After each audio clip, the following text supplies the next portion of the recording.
할렐루야, 할렐루야. 자, 수요 구속사 강의 준비된 인생이라는 제목으로 하나님 말씀 전하겠습니다. 여러분, 옛말에 양병 10년, 용병 1일이라는 말이 있습니다. 병사를 키우는 데는 10년이 걸리지만 이 병사를 사용하는 데는 하루밖에 걸리지 않는다라는 말입니다. 다른 말로 하면 병사를 한번 전쟁터에 내보내기 위해서는 10년을 준비해야 된다는 뜻입니다. 여러분, 하루를 쓰기 위한 10년의 준비는 결코 헛된 것이 아닙니다. 10년 동안 잘 묵묵히 준비된 병사가 가장 중요한 그 한 번의 전투에 쓰임 받는다는 것입니다. 저는 테니스를 안 쳐서 잘 모르지만 이 테니스계에서는 가장 오랜 역사를 가진 세계의 4대 메이저 대회가 있는데 그 중에 하나가 윈블던 테니스 경기라고 합니다. 그런데 이 경기가 열리는 영국의 윈블던 테니스 경기장은 1년에 딱 2주간 사용하기 위해서 그 경기를 위해서 1년 내내 준비를 하고 가꾼다고 합니다. 테니스장 관리 총 책임을 맡은 매니저는 한 해 동안에 꾸준히 잔디를 관리하면서 대회가 무사히 마치는 것을 가장 큰 보람으로 여긴다고 합니다.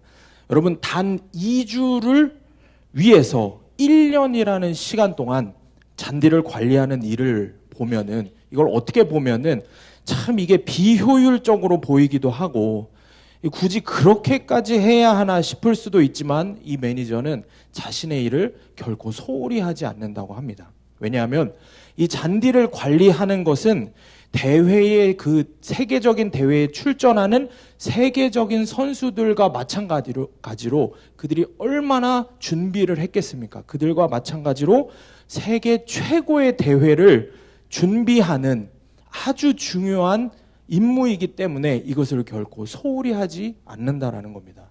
여러분, 준비하는 거, 준비 그 자체가 의미 있는 일입니다. 절대로 이 준비 자체를 소홀하게 생각하시면 안 됩니다. 준비하는 시간은 결코 여러분 낭비하는 시간이 아닙니다. 준비된 병사가 전투에 투입이 되는 겁니다. 준비된 잔디 경기장에서 대회가 치러지는 겁니다. 준비된 하나님의 사람을 하나님이 사용하시는 겁니다. 그리고 그 사람을 하나님이 책임지시는 겁니다. 사랑하는 여러분, 창조주 예수님도 그래서 30년이 넘는 준비의 시간을 거치셨습니다. 성경 학자들은 예수님의 사역, 공생애라고 하는데 예수님의 사역의 시작을 대략 30살 정도로 봅니다. 그리고 성경은 예수님의 그 이전의 삶에 대해서 공생의 사역을 제자들을 불러서 사역하셨던 복음서의 그 사역 이전의 삶에 대해서는 거의 이야기하지 않습니다. 다시 말해서 예수님조차도 하나님께서 사용하시기 전에는 30년이라는 세월 동안 묵묵히 훈련의 시간을 거치셔서 준비되는 과정을 겪으신 겁니다. 우리도 예수님을 믿자마자 우리의 모든 환경이 하루아침에 변하는 게 아닙니다. 누구라도 훈련을 거쳐야 합니다. 준비의 시간이 필요한 겁니다. 오늘 본문의 1절을 보면 그때에 세례 요한이 이르러 유대 광야에서 전파하여 말하되, 여러분 이 그때에 라는 표현을 주목해야 됩니다. 예수님이 나시고 태어나시고 이 땅에 오시고 나서 30년쯤 후에 그때에 라는 것을 강조하고 있는 겁니다. 그때에 예수님이 사역하시게 될 유대 지역을 하나님은 세례 요한을 통해 준비시키신 겁니다. 하나님께서는 예수님도 준비를 시키셨지만 동시에 예수님을 통한 하나님의 사역을 위한 준비 또한 해놓으신 겁니다. 그렇기 때문에 하나님은 오늘도 나를 보내신 가정과 직장 그리고 교회 공동체에서 하나님의 뜻대로 순종하고 묵묵히 준비하라고 말씀을 하십니다. 묵묵히 훈련받고 순종하고 있으면 나를 통해서 가족 구원이 이루어지고 공동체의 구원이 이루어지고 그 귀한 영혼 구원의 사역을 하나님께서 이루어 가시겠다라고 말씀하고 계시는 겁니다. 여러분, 준비된 인생을 사시기를 축복합니다. 준비된 인생을 사셔서 여러분 한 사람 한 사람을 통해서 하나님께서 영혼 구원의 사역을 이루어 가시기를 주님의 이름으로 축원합니다. 그러면 오늘 말씀은 우리에게 어떤 준비를 하라고 말씀을 하시는지 우리가 말씀을 통해서 함께 살펴보기를 원합니다. 첫 번째로 회개함으로 천국을 준비하라 말씀합니다. 회개함으로 천국을 준비하라. 오늘 본문의 2절입니다. 회개하라 천국이 가까이 왔느니라 하였으니. 그 세례 요한이 주의 길을 예비하면서 외치는 메시지는 다른 것도 아니고 그 어떤 것도 아니고 회개하라 천국이 가까이 왔다라고 말씀을 하고 있습니다. 여러분, 이 이야기를 들은 유대인들이 세례 요한의 이 메시지를 들은 유대인들이 어떤 민족입니까? 자신들이야말로 다른 그 어떤 민족보다 천국에 1번 타자로 입성할 거라고 자부하던 사람들입니다. 굳게 믿었던 사람들입니다. 그런데 이방인들 다 제쳐놓고 세례 요한이 지금 선민의식에 찌들어 있는 유대인들에게 뭐라고 외칩니까? 첫 마디가 회개하라입니다. 예수 잘 믿는 우리에게 회개하라라고 첫 마디의 말씀을 외치는 겁니다. 이들에게는 말도 안 되는 충격적인 메시지인 겁니다. 천국에 들어가는 조건이 회개하는 거다라고 분명하게 말씀하는 겁니다. 그래야 천국에 들어갈 수 있다고 너무나도 간단 명료하게 천국에 들어갈 수 있는 방법에 대해서 간단 명료하게 이야기하고 있는 겁니다. 여러분, 그럼 회개가 뭡니까? 회개란 무엇입니까? 많은 사람들이 나의 과거를 돌아보면서 아쉬워하고 이전의 일들, 잘못됐던 것들을 회상하면서 그 기억을 되짚어보고 아쉬워하는 것을 회개라고 생각합니다. 여러분, 그런데 그건 엄밀히 말해서 회개가 아니라 후회입니다. 회개는 과거가 아니라 미래에 대한 결단입니다. 그래서 회개에 대한 가장 정확한 표현은 돌아섬입니다. 돌아서는 것. 쉽게 말해서 가던 길을 멈추고 돌아서서 유턴하는 겁니다. 이제 더 이상 이전에 가던 그 방향으로 가지 않겠다는 겁니다. 세상을 향해서 열심히 달려가고 지옥문을 향해서 열심히 향하던 나의 발걸음이 이제는 정반대의 방향, 천국 길로, 구원의 길로 걸어가겠다는 결단이고 행동인 것입니다. 박보영 목사님이 회개에 대해서 아주 간단하게 설명하십니다. 회개란 다시는 그 짓 안 하는 것이다. 너무 간단합니다. 회개란 다시는 그 짓 안 하는 거다. 여러분, 그 짓이라는 이 표현이 정말 부정적으로 보일 수 있지만 사실 너무 정확한 표현입니다. 여러분, 그 짓, 그게 뭘 말하는 겁니까? 죄 짓는 거 말하는 겁니다. 그러니까 회개는 지금까지 내가 했던 죄 짓는 그 짓을 다시는 안 하는 겁니다. 지금까지의 삶과 완전히 반대로 사는 것. 미래에 대한 분명한 결단이 회개인 겁니다. 후회는 여러분 회개가 아닙니다. 생각으로 적당히 후회해서는 회개가 되지 않습니다. 지금 가던 길을 멈추고 완전하게 돌아서서 내가 이 길로 계속 가다가는 지옥이겠구나. 이걸 깨닫고 돌아서서 정반대의 길로 가는 것. 그게 회개인 겁니다. 그래야 천국 길로 가는 것입니다. 김양재 목사님은 이런 고백을 하십니다. 자기가 예수님 인격적으로 만나기 전에는 시집살이 하면서 매사에 아무 소리도 하지 못하고 그냥 네 하면서 시집에서 볼 때는 착한 며느리로 살았답니다. 그러니까 외출도 하지 말라고 하면 안 하고 전화 통화를 하다가도 끊으라고 하면 네 하고 끊고 더 중요한 건 교회에 가지도 말라고 하면 네 하고 안 갔답니다. 자기는 정말 찢어지게 가난한 가정에서 자랐기 때문에 돈의 노예, 인정 중독, 인정받는 것의 노예로 살았답니다. 그러니 어떻게 부유한 시댁과 능력 있는 의사 신랑의 마음을 거스르고 교회에 갔겠냐는 겁니다. 그런데 시집살이 5년 만에 예수님 인격적으로 만나고 나니까 달라지는 겁니다. 예수님 때문에 믿음에 있어서는 이제 큰 소리치는 인생이 되는 겁니다. 이전과 정반대의 삶을 사는 겁니다. 내가 이제야 예수 믿고 거듭났어요. 나 이제부터 교회 갈 겁니다. 수요 예배도 가고 주일 예배뿐만 아니라 주일 오후 예배도 갈 겁니다. 만약에 교회를 못 가게 하면 나 집에서 나갈 거예요. 하나님 때문에 배짱이 생겨서 이렇게 그냥 큰 소리를 쳤답니다. 그러니까 시댁에서 너무 아무렇지도 않게 그래? 그럼 가라. 그러더랍니다. 결국에는 그동안 자기가 노예처럼 산 거는 자기 스스로 용기가 없어서 그랬다는 거죠. 그런데 여러분, 이 말씀을 여러분 잘 이해해서 여러분에게 적용을 하셔야 됩니다. 본래 큰 소리 치던 사람이 예수 믿고 나서 더 큰 소리 치라는 말이 결코 아닙니다. 이전과는 반대의 인생을 사는 게 회개라고 했죠. 그러니까 맨날 큰 소리 치던 사람이라면 예수 믿고부터는 좀 잠잠해져야 하는 겁니다. 잘난 척하던 사람이면 태도가 겸손하게 바뀌어야 합니다. 왜냐하면 회개는 유턴이기 때문입니다. 그래서 저는 학생 청년들에게 이렇게 표현을 합니다. 회개는 나다움이 없어지는 거다. 나답게 살지 않는 거다. 남들이 봤을 때 참 저거 박상록 답네 하는 게 없어지는 게 회개다. 예전에 나답지 않게 사는 겁니다.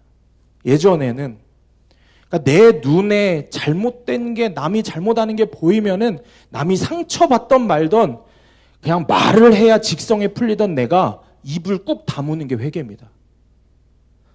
그렇게 입만 열면 자기 자랑하고 어떻게든 다른 이들 무시하면서 교만하던 내가 남을 인정해주면서 겸손해지는 게 회개입니다.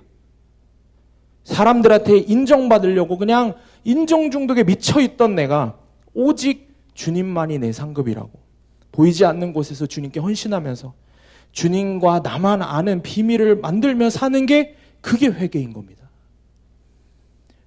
또 교회에서는 그렇게 거룩한 척 하지만 교회 밖에 집과 직장에서 술과 음란과 육체의 정욕대로 살던 내가 그 모든 걸 끊어버리려고 발버둥 치는 게 회개인 겁니다. 이렇게 나답게 살던 모습이 없어지는 거, 나답지 않게 사는 거, 여러분 이게 회개입니다. 그런 의미에서 저는 제 자신이 정말 한없이 부끄럽습니다. 왜냐하면 저는 여전히 나다운 모습이 너무 많기 때문입니다. 그렇게 숱한 날을 주님께서 말씀을 통해서 내 죄를 깨닫게 하시고 기도의 자리에서 성령께서 그렇게 책망을 하시는데 그럼에도 불구하고 참 저는 여전히 나답게 사는 걸 그렇게 좋아합니다. 나답게 말하는 것도 좋아하고 나답게 생각하고 판단하고 행동하는 걸 그렇게 좋아합니다. 그러니까 주님이 저를 통해서 일하시고 싶으셔도 제가 하나도 준비가 안 되어 있으니까 저를 주님이 온전히 쓰실 수가 없는 겁니다. 이제 주일날 그리고 다음 주 금요성령 집회 때 오시는 마가의 다락방 담임하시는 임진영 목사님 설교를 들어보면은 목사님이 이런 말씀을 하십니다. 자신이 자주 넘어지는 죄가 있답니다. 그 문제들을 놓고 그렇게 훈련을 하고 또 훈련을 하신다고 합니다. 하루는 그날도 본인이 생각하시는 그 자주 넘어지는 죄, 남이 볼 때는 신경도 쓰지 않을 것 같은 죄지만 자신은 마음이 그렇게 어려웠답니다. 그래서 매일 밤마다 이제 산에 올라가서 기도를 하시는데 그날도 산에 올라가서 기도하시면서 주님 앞에서 그렇게 우셨답니다. 주님, 도대체 나는 왜 아무리 해도 이게 안 되는 겁니까? 이 죄를 도대체 어떻게 해야 됩니까? 좀 되는 것 같다가도 또 넘어지고 도저히 변하지 않는 나의 이 죄성을 주님 도대체 어떻게 해야 되는 겁니까? 이렇게 고백하면서 너무 속이 상해서 날이 밝도록 그 산에서 기도하면서 자기의 따귀를 그렇게 때렸답니다. 그렇게 대굴대굴 구르며 주님 앞에 회개하셨다는 거예요.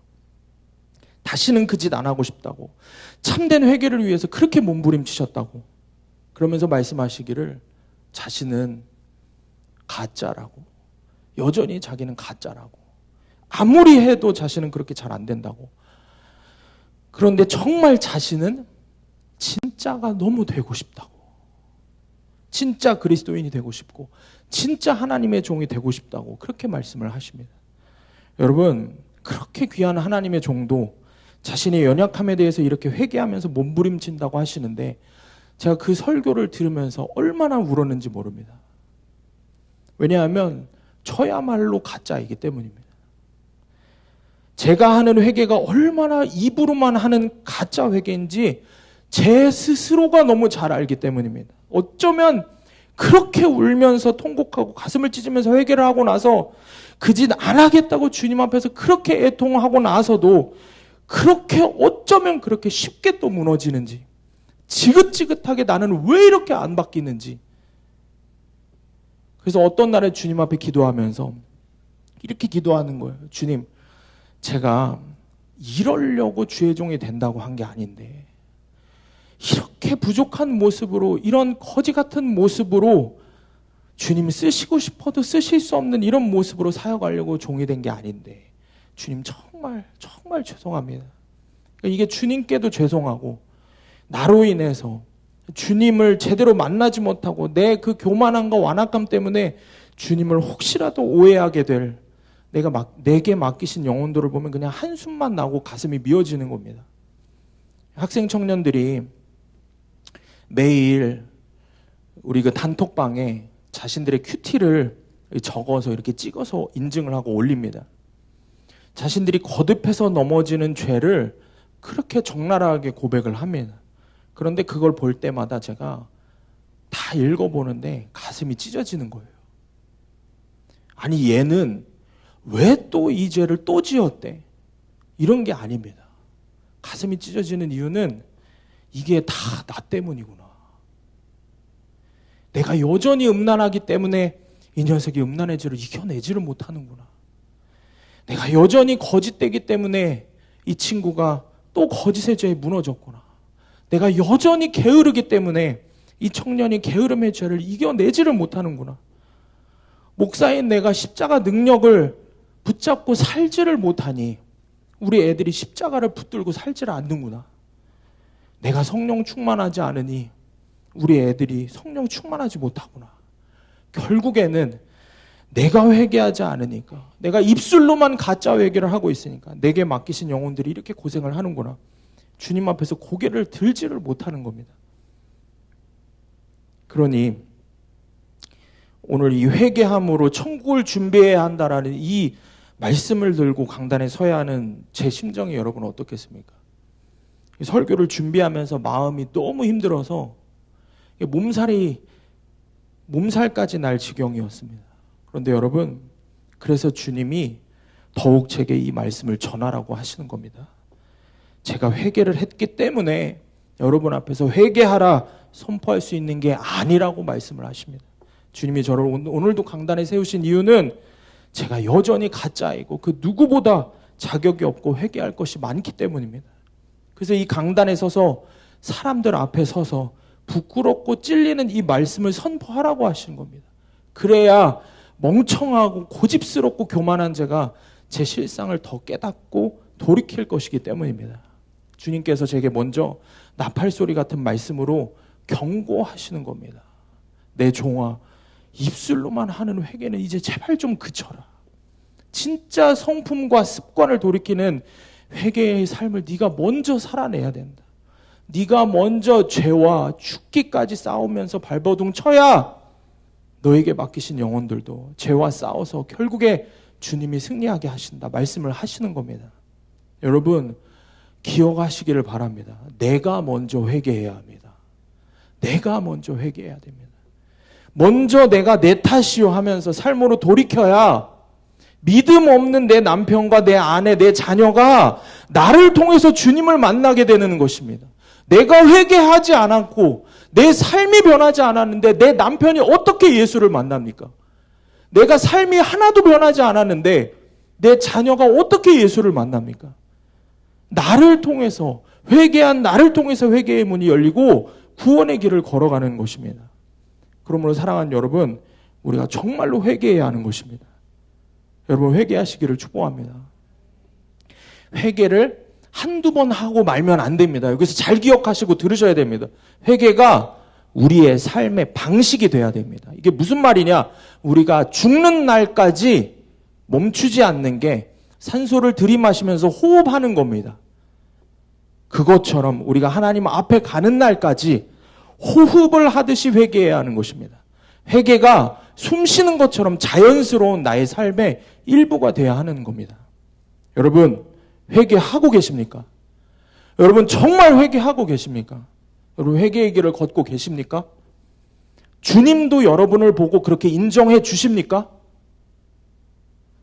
여러분은 무엇을 기준으로 회개했다고 여러분 스스로 자부하십니까?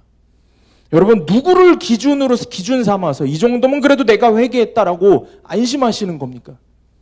도대체 여러분 안에는 어떤 기준이 있으시길래 나는 천국 갈 준비가 돼 있다고 이미 도장 다 찍힌 거라고 안심하고 계시는 겁니까? 말씀은 우리에게 그 모든 기준을 갈아엎으라고 이야기하십니다. 그래서 우리에게 회개하라. 천국이 가까이 왔다. 천국이 너 앞에까지 왔으니까 지금 당장 회개하라. 말씀을 하시는 겁니다. 여러분, 저는 두렵습니다. 너무 두렵습니다. 착각하시면 안 됩니다. 나에게 허락하신 예수 그리스도의 십자가의 은혜가 부족해서 나를 향한 주님의 손이 짧아서 내가 구원받지 못할까 두려워하는 게 아닙니다. 나를 향한 주님의 구속의 은혜는 오늘도 내가 감당하지 못할 만큼 큽니다. 그런데 문제는 주님 앞에 서 있는 내 모습이 여전히 가짜이기 때문에 두려운 겁니다. 여전히 자격이 없고 온전한 회개라고는 해본 적이 없는 죄인 중에 괴수라는 사실을 성경은 오늘도 나에게 분명하게 말씀하시기 때문에 두려워 떠는 겁니다. 사랑하는 여러분, 여러분에게도 이 회개의 말씀이 들리는 은혜가 있으시기를 축복합니다. 회개하라라는 말씀을 들으면 왜 또 저 소리야? 남일처럼 뜨뜨미지근하게 들어서는 결코 안 됩니다. 회개하라는 말씀을 언제 어디서나 누구에게 어떤 방법으로 나에게 선포되던 그때마다 내 가슴이 떨리고 내 심령의 골수가 쪼개지고 내 삶 전체에 지진이 일어나야 하는 겁니다. 그러한 심령을 가진 사람에게 성령이 찾아오시는 겁니다. 그렇게 애통하는 영혼, 말씀이 들리는 영혼에게 성령께서 찾아오셔서 회개의 영을 부어주시는 겁니다. 회개하라는 말씀을 들을 때 주님 앞에서 어찌 알고 통회하며 회개의 삶을 살아가기를 결단하는 여러분 되시길 주님의 이름으로 축원합니다. 적용 질문입니다. 입으로 하는 회개가 아닌 내 성품과 습관을 돌이키는 진짜 회개의 삶을 살고 있습니까? 진짜 회개한 사람만이 가족에게 회개의 메시지를 외치며 천국을 전파할 수 있음을 깨닫습니까? 두 번째로 주의 길을 준비하라 말씀합니다. 주의 길을 준비하라. 오늘 본문의 3절 말씀 우리가 함께 읽어보겠습니다. 3절 말씀 시작. 그는 선지자 이사야를 통하여 말씀하신 자라. 주의 길을 준비하라. 그가 오실 길을 곧게 하라 하였느니라. 아멘. 우리는 광야에 외치는 자의 소리가 돼서 주의 길을 준비해야 합니다. 가정에서 내 자녀에게 부모와 형제들에게 나의 길, 세상의 성공의 길이 아니고 주의 길을 준비하라고 외쳐야 하는 겁니다. 여러분, 주의 길이 뭡니까? 구원의 길입니다. 천국 가는 길입니다. 그러므로 내가 사랑하는 사람들에게 천국 가는 길 말고 도대체 무엇을 외치고 무엇을 준비시켜야겠습니까? 고대 중동에서는 왕이 먼 길을 떠날 때 종들을 앞서 보내서 왕의 여정에 방해되지 않도록 도로를 곧게 정비하는 관습이 있었습니다. 오늘 본문의 3절 말씀에 그가 오실 길을 곧게 하라라고 했는데 그는 주님을 이야기합니다. 주님이 우리에게 오실 길은 그 길은 우리의 마음을 이야기하는 겁니다. 주님이 우리 마음에 찾아오실 수 있도록 주님을 영접할 수 있도록 우리 마음의 구원의 길을 닦아놔야 한다라는 겁니다. 사랑하는 여러분, 그러니까 여러분 가족 구원을 위해서 그저 기도만 하고 있으면 안 되는 겁니다. 여러분, 기도가 중요하지 않다는 게 아닙니다. 그 중요한 기도를 하셨으면 이제 말씀에 따라서 순종해야 합니다. 오늘 말씀에서 가족 구원을 위해서 어떤 적용을 해야 하는지를 분명하게 우리에게 가르쳐주고 있는 겁니다. 내 자녀, 내 가족, 내 공동체원들의 마음에 주님이 찾아오실 길, 구원의 길, 생명의 길을 곧게 하려면 예수 믿는데 방해되는 것들을 끊어버리도록 우리가 도와야 하는 겁니다. 구체적으로 예배를 방해하는 세상의 것들을 다 끊어버려야 됩니다. 술, 오락, 세상 문화, 심지어 학교나 직장까지도 우리의 신앙의 예배에 방해가 되는 것들을 철저하게 끊는 게 주의 길을 곧게 하는 것입니다. 이렇게 말씀을 드리면은 아니 그러면 뭐 우리 애들 학교고 직장이고 다 그만두라는 거야? 하실 텐데 여러분 다시 한번 말씀을 드리지만 우리의 신앙이 온전하게 회복되기 위해서는 주일 성수, 예배부터 회복이 되어야 합니다. 여러분 일주일 중에 단 하루, 주일, 주님의 날입니다. 주일이라는 말이 주님의 날입니다. 주님의 날조차도 주님께 온전히 드리지 못하는 사람이 어떻게 주님의 자녀라고 할 수 있습니까? 예배에 나와서 그냥 예배만 한번 드려주고 가는 걸 이야기하는 게 아닙니다. 그날 하루를 온전히 주님께 드리느냐라는 겁니다. 제 친한 후배 목사가 수련목으로 사용을 할 당시에 그 지역에서 가장 크고 전통 있는 교회에서 사역을 했습니다. 담임 목사님도 성품이 아주 좋으시고 목회를 잘하신다고 소문이 난 교회입니다. 그런데 이 친구가 당시에 이제 중고등부를 담당을 했어요. 주일 오후 2시에 중고등부 예배를 드렸다고 합니다. 그런데 이 친구가 부임한 지 얼마 안 됐을 때 담임 목사님 부르셔서 이렇게 말씀을 하셨답니다. 전사님 미안해요. 우리 아이들이 주일날 중고등부 예배를 못 드려요. 왜냐하면 학원에 특별 수업이 그 시간에 있어서 이게 어쩔 수가 없네요. 아이들 열심히 공부해서 좋은 대학 가야 하나님이 영광 받으시잖아요. 여러분 저는 이게 도저히 납득이 되지 않지만 목회자도 이렇게 이야기하는 시대입니다. 심지어 그 담임 목사님이 주일 오후 2시에 다른 성도들의 아이들은 중고등부 예배 잘 드려 라고 말씀을 하시고는 자기 아이들은 자기가 직접 픽업해서 학원에 데려다 주기까지 하신답니다. 그런데 정말 안타까운 거는 후에 그 교회 대부분의 학생들이 그 후배 목사의 기도와 헌신으로 예수님을 인격적으로 만났습니다. 구원의 길을 걷게 됐습니다. 그런데 담임 목사님 아이들만 당연히 예수님 만나지도 못하고 구원이 뭔지 관심도 없는 겁니다. 대학은 좋은 대학에 갈지는 모르겠지만 천국과는 멀어지는 삶을 사는 겁니다. 목사의 자녀인데도 말입니다. 여러분의 자녀들이 좋은 대학 가고 좋은 직장 취직하는 거 우리 주님도 여러분보다 더 기뻐하십니다. 저도 우리 아이들이, 우리 학생 청년들이 좋은 대학 가고 좋은 직장에 취직하기를 원합니다. 그런데 그것이 우선순위가 아니라는 겁니다. 우리 주님은 우리 아이들이 좋은 직장, 좋은 대학에 들어가는 것보다 천국에 들어가기를 더 원하십니다. 저보고 세상 물정 모르고 또 저런 소리 한다 하셔도 어쩔 수 없습니다. 어쩔 수 없습니다. 제가 자주 드리는 말씀이지만 저는 세상 물정 모르지만 우리 주님은 여러분보다 세상 물정 더 잘 아십니다. 여러분의 사정을 더 잘 아십니다.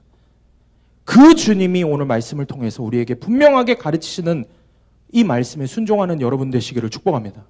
사랑하는 여러분, 내 가족과 공동체 지체들이 세상의 것들을 끊을 수 있도록 도우시기를 바랍니다. 그들에게 주의 길을 예비하라고, 구원의 길을 위해 살아야 한다고 가르치십시오. 그래서 예배가 최우선이라고 가르치십시오. 최우선의 삶, 하나님의 자녀로 사는 거, 하나님과 동행하는 삶이 최우선이 되는 삶을 살도록 세상의 것들을 끊어버리도록 도우시기를 바랍니다. 여러분, 이것이 주님이 오늘 저와 여러분에게 하시는 명령인 겁니다. 이것이 바로 세례 요한, 광야에서 외치는 자의 역할이다 라고 말씀을 하시는 겁니다. 적용 질문입니다. 요즘 힘을 다해 외치는 내용이 무엇인가요? 공부해라, 돈 벌어와라 하는 소리만 의욕 있게 외치십니까? 가족 구원의 길을 곧게 하기 위해 예수 믿는데 방해되는 것들을 끊도록 돕고 있습니까? 오히려 그 정도는 괜찮다며 타협하고 부추기고 있지는 않습니까? 사랑하는 여러분, 오늘 본문은 우리에게 그래서 거듭해서 강조를 하고 있습니다. 주의 길을 준비하는 것은 결국에는 나와 내 가족들이 내 죄를 깨닫는 것부터 시작입니다. 본문의 4절에서 6절 말씀 우리가 함께 봉독하시겠습니다. 4절부터 시작. 이 요한은 낙타 털 옷을 입고 허리에 가죽띠를 띠고 음식은 메뚜기와 석청이었더라. 이때 예루살렘과 온 유대와 요단강 사방에서 다 그에게 나와 자기들의 아멘. 세례 요한은 말라기 이후에 400년 만에 나타나는 하나님의 선지자라고 모두에게 인정을 받았습니다. 광야에서 자기의 삶으로 외쳤기 때문에 예루살렘과 온 유대의 수많은 사람들이 그에게 나아온 겁니다. 여러분, 그런데 단순히 그의 청렴함 때문에 나왔겠습니까? 그를 따라서 광야에서 살겠다고 이 사람들이 나왔겠습니까? 왜 이 사람들이 요한에게 나왔습니까? 6절에 보면 자기들의 죄를 자복하기 위해서 나아왔다 말씀을 합니다. 자기 죄를 고백하기 위해서. 사랑하는 여러분, 그러므로 죄를 보게 해주는 것이야말로 주의 길을 예비하는 자의 결론적인 사명인 것입니다. 여러분의 사명인 겁니다. 죄를 보게 해주는 것.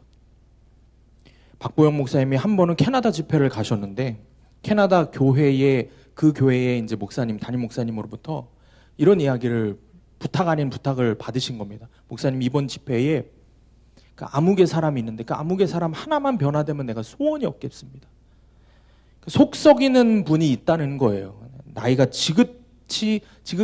나이가 지긋하게 드신 노인, 어느 부잣집 회장님이셨답니다. 근데 이분이 성격이 얼마나 좀 괴팍한지 교회에 지팡이를 들고 그렇게 오신대요. 그래서 자기 마음에 안 맞으면은 교회 마당에서 자기 부인도 막 이렇게 때린답니다. 말하는 것마다 그냥 독설이고 억지다 보니까 이 캐나다 교회 담임 목사님이 너무 힘이 드는 거예요. 박보영 목사님이 그 이야기를 듣고 이제 며칠 동안 집회를 쭉 인도를 하셨습니다. 그 성도가 나와서 앉아서 말씀을 듣는데 첫째 날도 둘째 날도 셋째 날도 팔짱을 이렇게 딱 끼고 눈만 이렇게 감고 앉아 있더랍니다. 그런데 마지막 집회가 끝난 다음에 그분이 목사님께 찾아와서 이렇게 이야기를 했습니다. 목사님, 내가 목사님 이야기를 쭉 듣고 보니까 나를 말씀에 그대로 대입을 해보면 나는 지금 죽으면 지옥 갈 놈이요. 어떻게 하면 되겠습니까? 이렇게 물으시더랍니다. 여러분, 정말 귀한 고백인 겁니다. 회개가 시작된 겁니다. 그래서 박 목사님이 몇 가지 주문을 했습니다. 첫 번째, 지팡이 들고 교회에 오지 말아라. 두 번째, 교회에서 어떤 말도 하지 말아라. 교회에서 어떤 일이 벌어지든지 입에 재갈을 물고 간섭하지 말라는 겁니다. 그리고 셋째는 부자라고 하니까 그 재산 정리해서 날마다 거리에 나가서 전도해라. 이렇게 말씀을 하셨답니다. 이 어느 거 하나 이 부자 노인에게 쉬운 게 없었습니다. 그런데 그분에게는 분명하게 회개의 영이 임했습니다. 회개를 결단했습니다. 그래서 그 노인께서 그날부터 이 세 가지를 철저하게 실천을 했습니다. 그리고 박보영 목사님한테 한 달에 한 번씩 전화로 점검을 받으셨답니다. 그리고 이분이 2, 3년을 그렇게 살다가 그 말씀대로 순종하면서 살다가 어느 날 그날도 목사님 말씀대로 밖에 나가서 열심히 전도를 하시고 돌아와서는 방에 들어가서 잠깐 쉰다고 들어가셔서는 그대로 편안하게 하나님 품에 안기셨습니다. 여러분, 이분은 구원 받으셨습니다.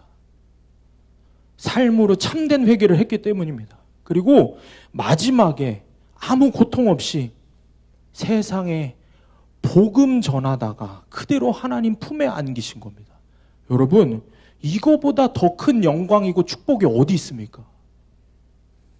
참되게 회개한 사람만이 누리는 축복인 것입니다. 사랑하는 여러분, 그렇기 때문에 주의 길을 준비하셔야 됩니다. 구원의 길을 준비하셔야 됩니다. 여러분은 여러분의 죄를 보고 계십니까? 자기 죄를 보는 게 구원의 첫 번째 단추입니다. 자기 죄를 보는 게, 내 죄를 보는 게 첫 단추입니다. 자기 죄를 보고 회개의 삶을 살기 시작해야 진짜 구원의 길을 가는 겁니다. 먼저는 여러분에게 내 죄를 보는 은혜가 임하시기를 축원합니다. 그리고 여러분 사랑하는 자녀들에게 이 말씀을 반드시 가르치셔서 자기 죄를 보고 회개함으로 구원의 길을 준비하는 자녀들이 되기를 주님의 이름으로 축원합니다. 적용 질문입니다. 날마다 말씀을 묵상하며 죄를 자복하십니까? 어려서부터 하나님 앞에서 자기 죄를 볼 수 있도록 자녀를 말씀으로 양육하십니까?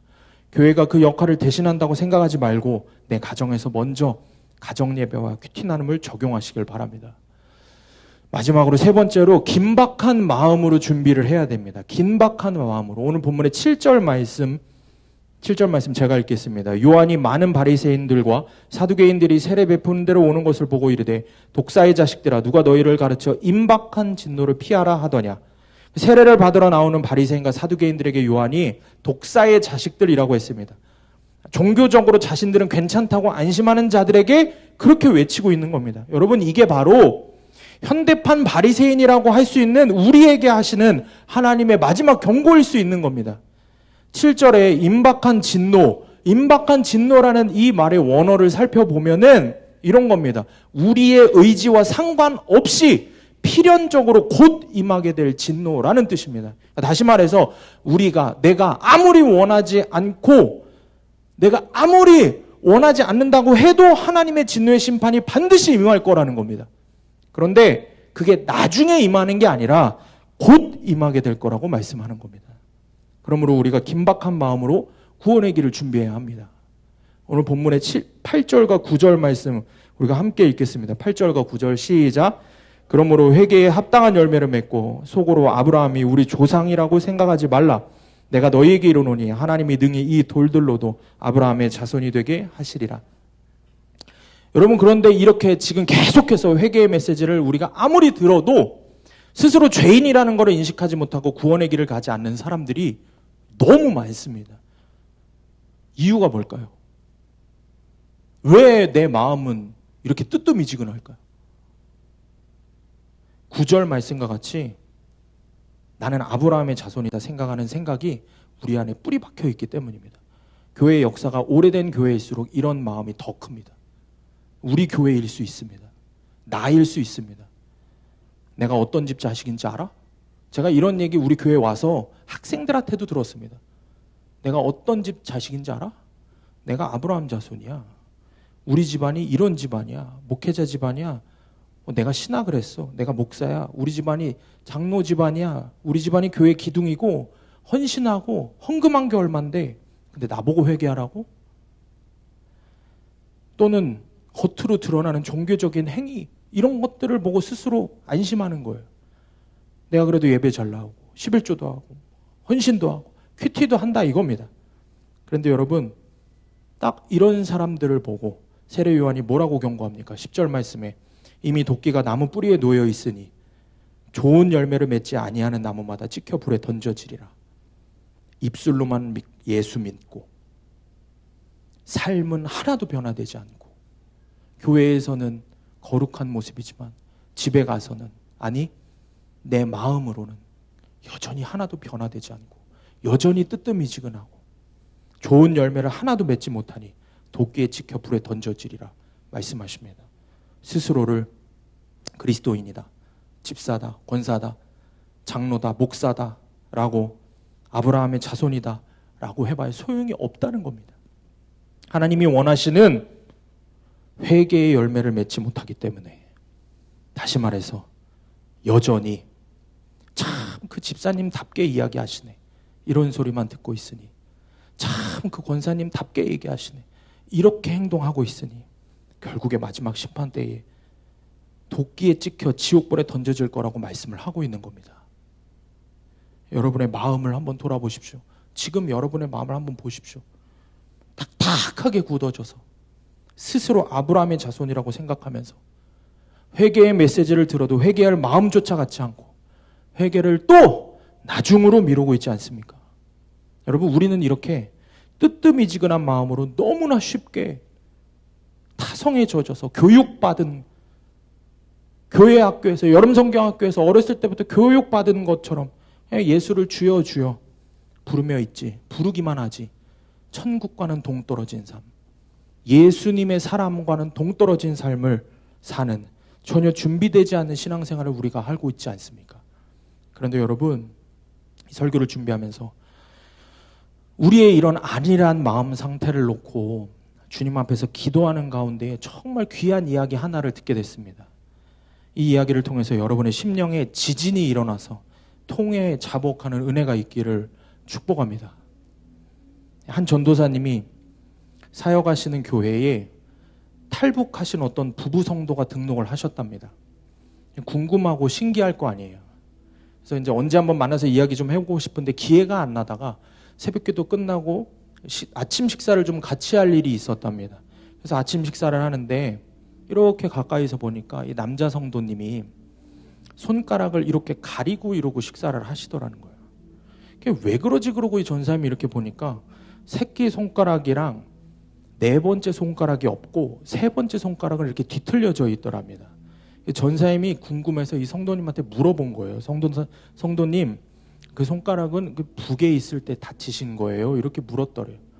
그랬더니 이 성도님 하시는 말씀이 처음에 탈북할 때 체포를 당하셨답니다. 그래서 수용소에 끌려갔는데 겨울날에 너무 추워서 얼어 죽을 것 같아서 교도소 문을 막 두드리면서 소리를 질렀더니 간수가 와서 왜 그러냐고. 그래서 이분이 그랬대요. 너무 추워서 손가락 발가락이 다 그냥 끊어질 것 같다고, 담요 하나만 좀 달라고 그랬답니다. 그러니까 조금 시간이 지나서 아주 건장한 보위부 요원 둘이 이렇게 오더니 이 남자 성도님을 들쳐매고 가서 묶어버리더래요. 양팔을 다 묶더래요. 뭐 하는 짓인가 봤더니 그 요원이, 보위부 요원이 주머니에서 이렇게 벤치를 꺼내더니 그러더래요. 아, 손이 끊어질 것 같으면 내가 끊어주겠다고. 그러고서는 그냥 생으로 새끼손가락을 잡아 뽑더랍니다. 비틀어서. 소리를 지르고 악을 쓰는데 네 번째 손가락을 비틀고 마지막에 세 번째 손가락을 비트는데 그냥 혼절을 한 겁니다. 이분이 이제 시간이 지나서 깨어나서 보니까 두 손가락은 이미 사라지고 세 번째 가운데 손가락은 불구가 돼서 뒤틀어져 있답니다. 이 이야기를 듣고 있는데 이제 아침을 먹다가 전사님이 이거 괜히 물어봤네. 이거 분위기가 어떡하지? 이러면서 분위기를 좀 바꿔보려고 이렇게 질문을 한 거예요. 성도님, 제가 듣기로는 북한에 지하교회라는 게 있다고 들었는데 예수 믿는 사람들이 있다고 하는데 이게 또 어떤 사람들은 그게 다 사기라고 하는데 진짜 그런 지하교회, 진짜 신앙을 지키는 성도들이 있습니까? 이렇게 물었답니다. 그랬더니 이 성도님이 갑자기 얼굴에 이렇게 그늘이 지더니 있지, 내가 봤지, 그러시더랍니다.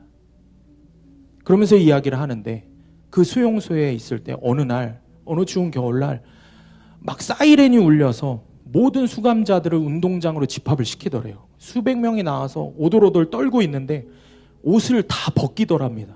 빨가 벗기더랍니다. 다 벗기니까 다들 이제 죽음을 직감을 하는 거예요. 죽음의 공포에 질려서 온몸을 덜덜덜덜 떨면서 그러고 있더랍니다. 자기도 이제 난 죽었구나 이렇게 생각하는데 죽이지를 않고 갑자기 교도소장이 이렇게 나오더니 소리를 지르면서 이런 이야기를 하더랍니다. 여기에 예수쟁이 있으면 나와. 저기 중국 땅에 갔다가 선교사랑 접촉한 사람이 있으면 나와. 이야기를 하더랍니다. 그런데 여러분, 그 자리에서 누가 나가겠습니까? 아무도 안 나오고 못 나오고 덜덜덜덜 떨고 있는 거예요. 교도소장이 소리를 지르면서 다 죽여버리겠다고 협박을 하는 겁니다. 아마도 뭐 위에서 어떤 지령을 받았겠죠. 그러니까 이 소장이 마지막에는 화가 머리끝까지 나서 예수님 욕을 하더랍니다. 예수가 뭔데? 예수 새끼가 뭔데? 그러면서 그렇게 소리를 지르더랍니다. 그렇게 소리를 지르면서 예수를 욕하니까 저쪽 끝에서 어떤 삐쩍 마른 청년 하나가 가만히 몸을 이렇게 쳐들고 일어나더니 이렇게 소리를 지르더랍니다. 주는 그리스도시요 살아계신 하나님의 아들이십니다. 주는 그리스도시요 살아계신 하나님의 아들이십니다. 그러니까 이 교도소장이 화가 머리끝까지 나서 앞으로 끌고 와서 죽일 듯이 때리더랍니다. 그리고 마지막에 배를 확 걷어찼는데 피를 확 토하고 그 청년이 그 자리에서 죽었답니다.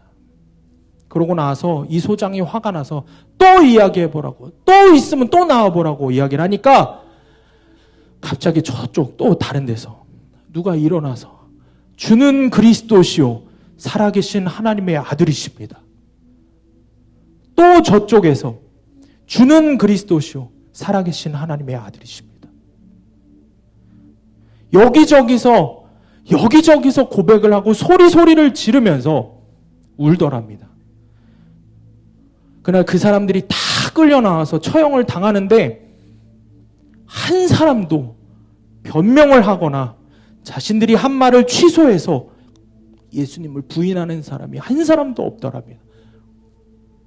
다 그렇게 죽어갔습니다. 사랑하는 여러분, 그분들에게는 우리와 같은 건물도 없고 우리와 같은 성경책도 없고 우리가 누리는 아무것도 그분들 누리지 못합니다. 그런데 그분들은 우리가 할 수 없는, 도저히 할 수 없는 고백을 하면서 삽니다. 주는 그리스도시요 살아계신 하나님의 아들이십니다. 이 고백이 너무나 자유롭게 신앙생활하는 우리에게는 너무 가볍고 아무렇지 않은 고백이지만 지금도 누군가는 생명을 걸고 이 고백을 하며 자기들의 신앙을 지켜나가고 있습니다.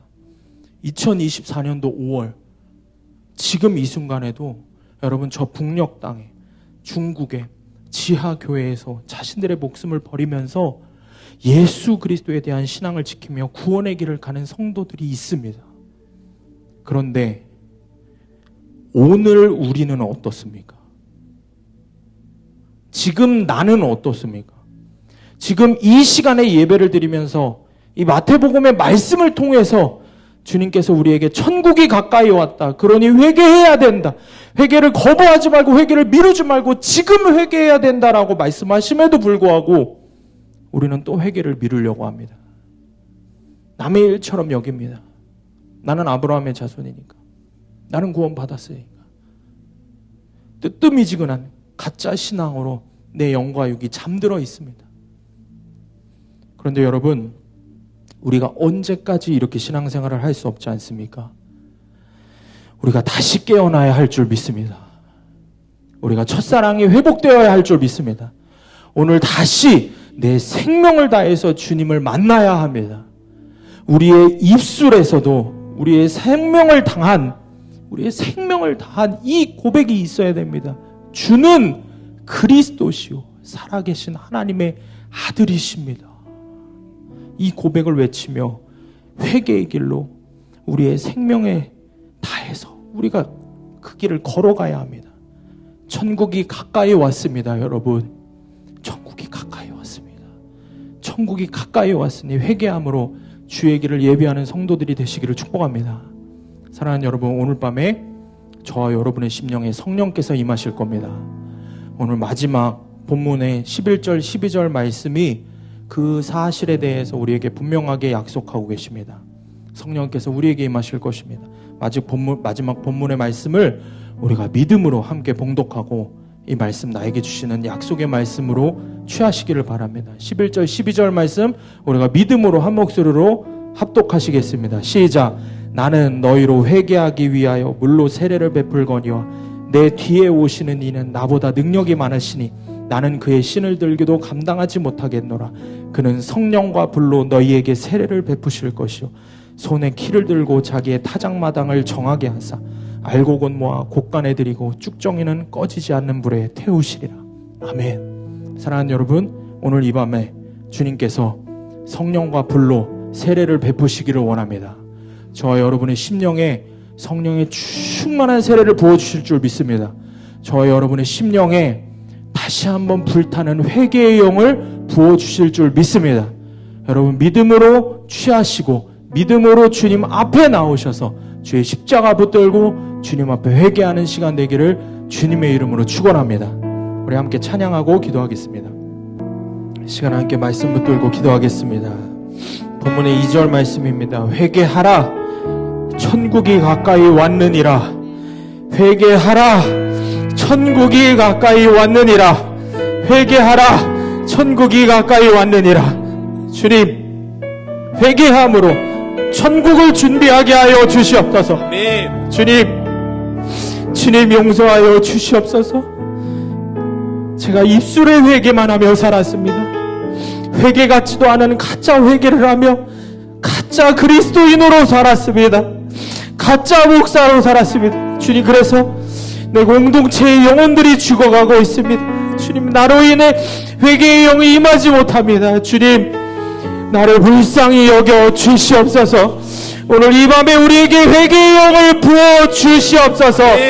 주님, 그럼에도 불구하고 오늘 이 시간 주님 앞에 나아가서 우리가 부르짖을 수 있는 것은 나의 의가 아니라 오직 예수 그리스도의 십자가의 의로 말미암아 주님 앞에 나아가기를 원합니다. 아멘. 하나님이 죄를 알지도 못하시는 이로 하여금 죄로 삼으신 것은 우리가 그 안에서 하나님의 의가 되게 하려 하셨다는 주님의 말씀을 붙들고 주님 앞에 나아가게 하여 주시옵소서. 네. 주여, 나의 자격이 있어 주님 앞에 나아가 회개하는 것이 아니라 오늘도 나의 죄악보다 나의 연약함보다 크신 하나님의 은혜를 붙잡고 주님 그 십자가의 은혜를 붙잡고 주님 앞에 나아가오니 성령님 이 시간 회개의 영을 충만하게 부어 주시옵소서. 우리의 심령의 골수가 쪼개지는 은혜를 허락하여 주시옵소서. 우리 다같이 주여 부르치고 동성으로 기도합니다. 주여, 주여, 십자가 주여,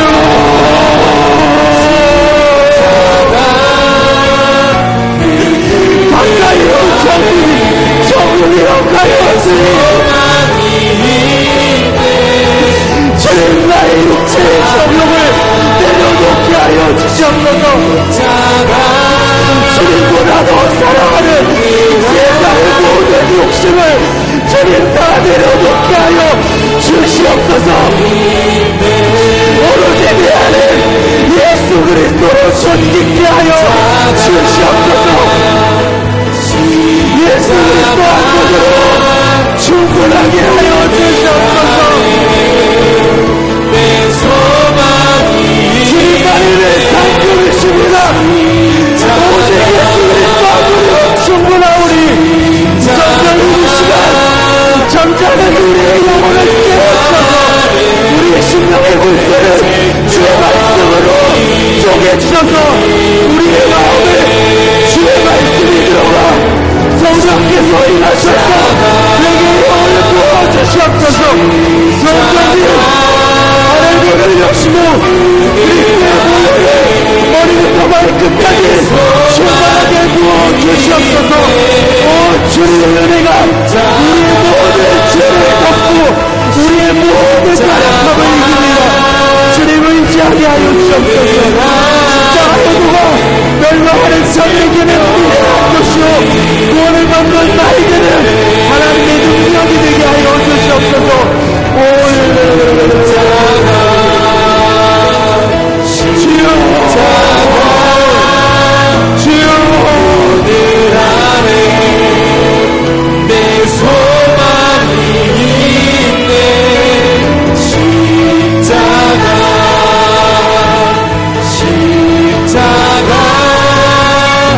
그늘 아래 내 생명이 있네. 다시 한번 기도하겠습니다. 이 시간 여러분을 주님 임재하시는 거룩한 강단 앞으로 초청합니다. 성령께서 주시는 마음이 있으면 주님 앞에 나와서 부르짖어 강단 앞으로 나와서 기도하시기 바랍니다. 기도 제목 있으신 분은 기도 카드 작성하셔서 갖고 나오시면 담임 목사님께서 안수해서 기도해 주십니다. 이 시간 붙들고 기도할 말씀은 3절 말씀입니다. 그는 선지자 이사야를 통하여 말씀하신 자라. 일러스되 광야에 외치는 자의 소리가 있어 이르되 너는 주의 길을 준비하라. 그가 오실 길을 곧게 하라 하였느니라. 사랑하는 내 가족과 내 남편과 내 아내와 내 자녀들, 공동체의 속해의 지체들 주님 오실 길을 준비하도록 돕게 하여 주시옵소서. 좋은 학교, 좋은 직장 들어가는 것보다 천국 들어가는 게 가장 큰 축복임을 가르치게 하여 주시옵소서. 예배가 내 생명보다 귀한 것임을 가르치게 하여 주시옵소서.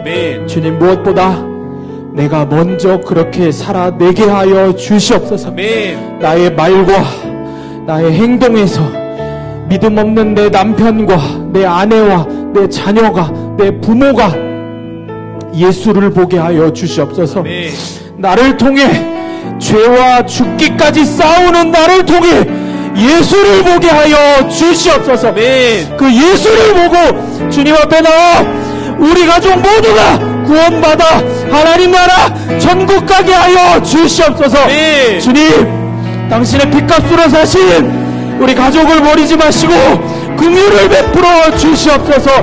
눈물로 통곡하며 기도하게 하여 주시옵소서. 십자가 구원의 은혜를 허락하여 주시옵소서. 주님, 핏값으로 사신 이수한 교회를 위해 기도합니다. 사람이 아니라 오직 예수 그리스도가 주인 되게 하여 주시옵소서. 주님의 말씀으로 성령으로 회복되고 모험되는 귀한 주의 몸된 교회가 되게 하여 주시옵소서. 우리 이 시간 주여 한번 치고 동성으로 기도하겠습니다. 주여, 주여. 성령님, 우리 가운데 충만하게 임하소서. 내가 말씀대로 살지 않았고 내가 천국을, 하나님의 나라를, 내가 구원의 길을 가는 것을 안일하게 여기고 살았음을 깨닫게 하셔서 저희 사랑하는 가족들에게, 사랑하는 공동체원들에게, 내 사랑하는 아들에게, 사랑하는 딸에게, 사랑하는 남편과 사랑하는 아들에게 예수 그리스도를 나의 삶으로 보여주게 하여 주셨소서. 주님, 주님, 평생 신앙생활을 했지만 예수 그리스도를 드러내지 못하고 살았기에, 내가 예수 그리스도를 드러내지 못하고 살았기에 내 사랑하는 가족들이 예수를 만나지 못했음을 형의 자복함에 회개하는 은혜가 있게 하여 주시옵소서. 나를 통해, 회개하는 나를 통해, 죄와 죽기까지 싸우는 나를 통해, 나를 통해 예수를 보게 하여 주시옵소서. 예수 그리스도를 만나게 하여 주시옵소서. 주님, 사랑하는 교회가, 우리 성교회가 주의 그리스도의 교회로 주의 몸된 교회가 되게 하여 주시옵소서. 주의 말씀으로 주님이 주인 되시는 교회가 되게 하여 주시옵소서. 주님이 하시고자 하시는 모든 일들을 사람이 막지 않게 하시고 환경이 막지 않게 하시고 오직 주님이 하신 일들을